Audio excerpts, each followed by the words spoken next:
दही जो है शी इज़ ऑलवेज सेड कि बहुत हैवी होता है और उसे खाने का एक वक्त होता है। अगर दही को आप रड़क दो अच्छी तरह, उसमें थोड़ा पानी डाल लो, तब वो अच्छा होता है आपके लिए। That is the right way of having. हल्का हो जाता है। अब कर्ड की प्रॉपर्टी, कर्ड गर्म है, कर्ड स्निग्ध है, कर्ड गुरु है, वेरी हैवी टू डाइजेस्ट। और जो लोग पहलवान है ना वो रोज कर्ड खाए, पर ये जो सुकुमार लोग हैं, अब ये सुकुमार एक शब्द आया है, people who are delicate are prone to gout.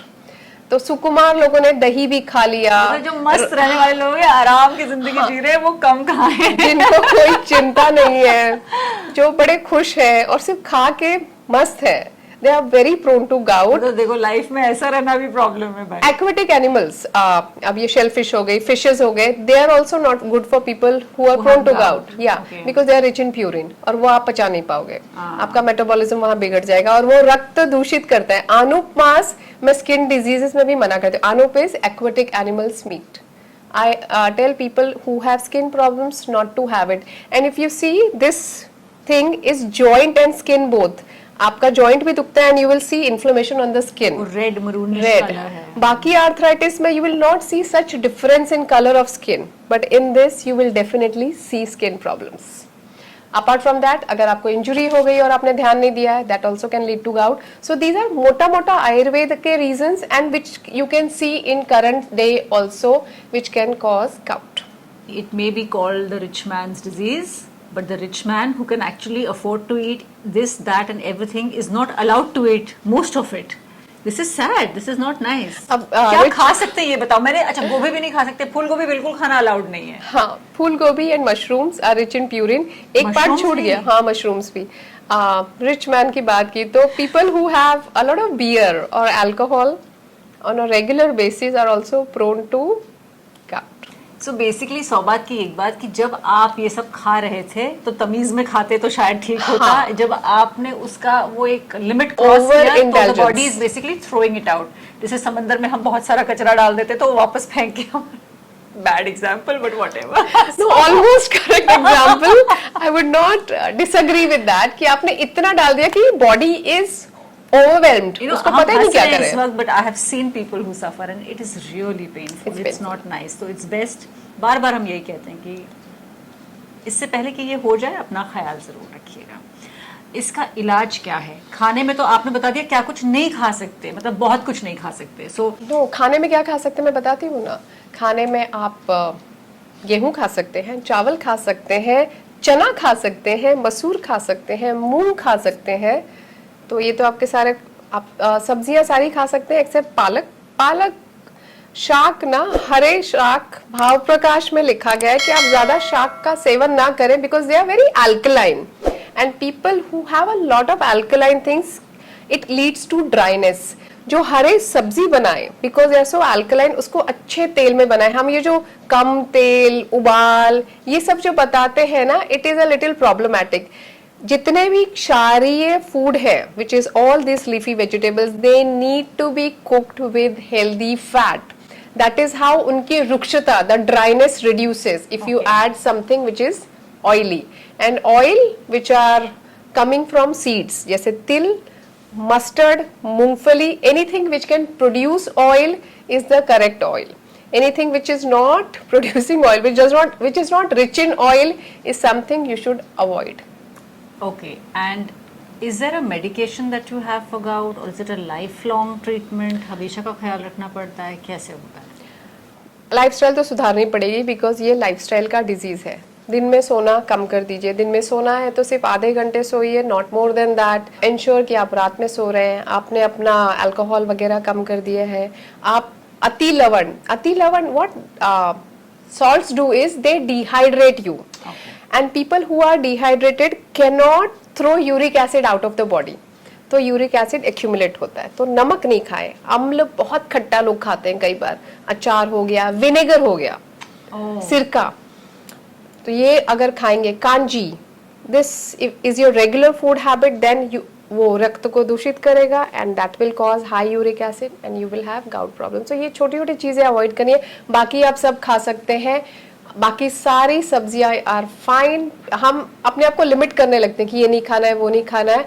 Body understand it's metabolism. थोड़ा थोड़ा आप सब चीज खा सकते हैं, बट ये गोभी, फूल गोभी, मशरूम और पालक इन रेड्यूस। पत्ता गोभी नहीं? पत्ता गोभी फाइन। पत्ता गोभी फाइन। इसकी मेडिसिन हैं? इसकी मेडिसिन है। मुझे एक बात बतानी थी, लोगों को लगता है चाय बंद कर देने से यूरिक एसिड कम हो जाएगा, पर according to studies if you have green tea, हल्का कम ब्लैक टी या even oolong tea, it helps to reduce uric acid. So it is recommended that 1 से 2 कप चाय आप पी सकते हैं। सो चाय इज नॉट अ वरी। दूध पी सकते हैं। हम बार बार ये कहते हैं कि gout is primarily a men's problem, है ना, men have this disease, but there are many women who do suffer from gout. तो ये ऐसा नहीं है कि it is only happening to men. Men are more prone to it, but women also can suffer from gout.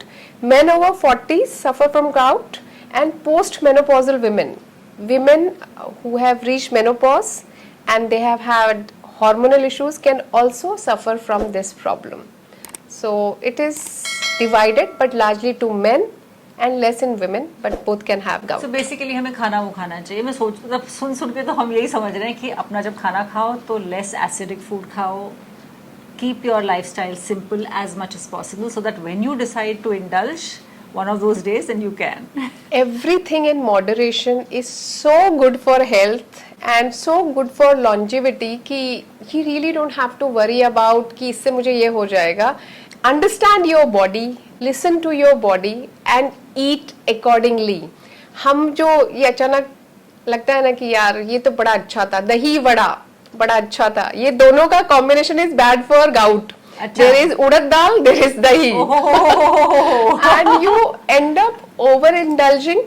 एक बड़ा अच्छा शब्द है आयुर्वेद में, वो है प्रज्ञा पराध. Pragya is wisdom and apradh is offence. तो इन स्पाइट ऑफ नोइंग कि ये आपके लिए गलत है, हम फिर भी वो ऑफेंस करते हैं. And majority of our diseases are due to pragya apradh, कि हम विलिंगली गलती करके वहां पहुंचते हैं जहां नहीं पहुंचना था. अब ये सब सुनने के बाद ऐसा नहीं लगना चाहिए कि भैया आप तो बस लाइफ खत्म होने पे आ गई. ऐसा नहीं है, इसका इलाज भी है. I am sure Ayurveda has some recommendations. Of course Ayurveda has recommendations. So शोधन और शमन दो तरह की चिकित्सा. Shodhan is purification, detoxing the body, and shaman is कि आपके सिम्टम्स हैं तो आप उसको कम कर रहे हैं.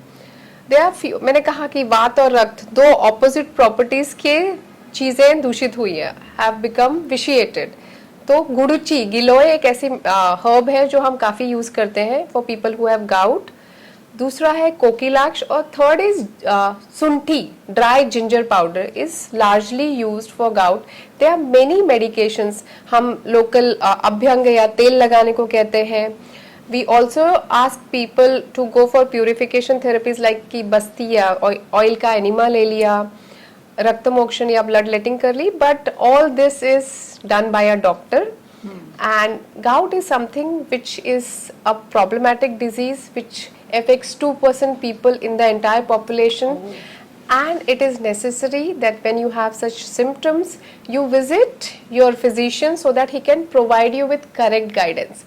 Self medication is something which I don't recommend, but जो मैं हर्ब्स बता रही हूँ they are really good to correct vayu and rakt का प्रॉब्लम्स बोथ. तो वात रक्त के लिए recommended is giloy, sunthi and kokilaksh, and all under a doctor supervision. या क्योंकि आपको ये पता होना चाहिए कि कब लेना है, कितना लेना है, कब तक लेना है.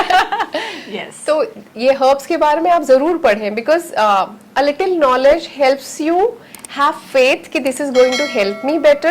So it's best you read about it कि how it helps reduce uric acid, how it helps improve metabolism, how it helps improve your nervous system, pain कैसे reduce करता है. तो ये सारी चीजें तो मुझे लगता है लोगों ने पढ़नी चाहिए. They should know about this. And the idea here to discuss all these problems and discuss it on this platform is that she's an Ayurvedic doctor and we are aiming to better lives, better health.